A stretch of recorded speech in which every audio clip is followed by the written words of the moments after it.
بسم اللہ الرحمن الرحیم۔ بہت سی مرتبہ لوگ یہ سوال کرتے ہیں کہ کیا آج بھی بیری کے پتوں کو گرم پانی میں جوش دے کر میت کو غسل دینا چاہیے، یا یہ کہ آج کے زمانے میں صابن وغیرہ سے بھی غسل دیا جا سکتا ہے۔ دونوں باتوں کو الگ الگ سمجھنا بہت ضروری ہے۔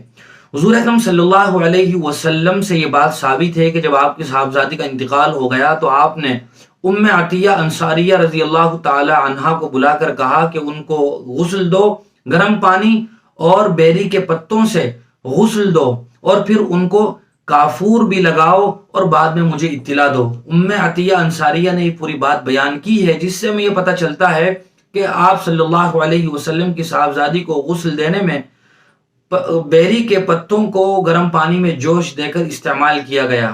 ہمارے لیے صرف اتنی ہی بات کافی ہے کہ یہ حضور صلی اللہ علیہ وسلم سے ثابت ہے، لہذا ہمیں اس پر عمل کرنا چاہیے۔ پھر بیری کے پتوں کو استعمال کرنے میں بھی خاص حکمت اور مصلحت ہے۔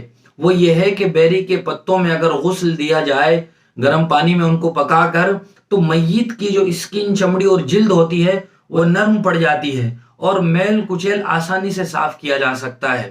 لیکن اگر کوئی آدمی ایسی جگہ ہو جہاں بیری کے پتے آسانی سے میسر اور دستیاب نہ ہو، تو آج کل کے زمانے میں گرم پانی کر کے صابن وغیرہ سے بھی اچھی طرح غسل دیا جا سکتا ہے۔ بہرحال بیری کے پتوں سے ہی غسل دینا یہ ضروری نہیں ہے، صابن سے بھی غسل دیا جا سکتا ہے۔ بنیادی مقصد میل کچیل کو دور کرنا ہے، لیکن اگر ہم سنت کی ادائیگی کی نیت سے بیری کے پتوں کا بھی استعمال کر لے، جبکہ ملنا وہ آسان بھی ہو، دستیاب ہو، تو بہرحال سنت کا ثواب ضرور ملے گا۔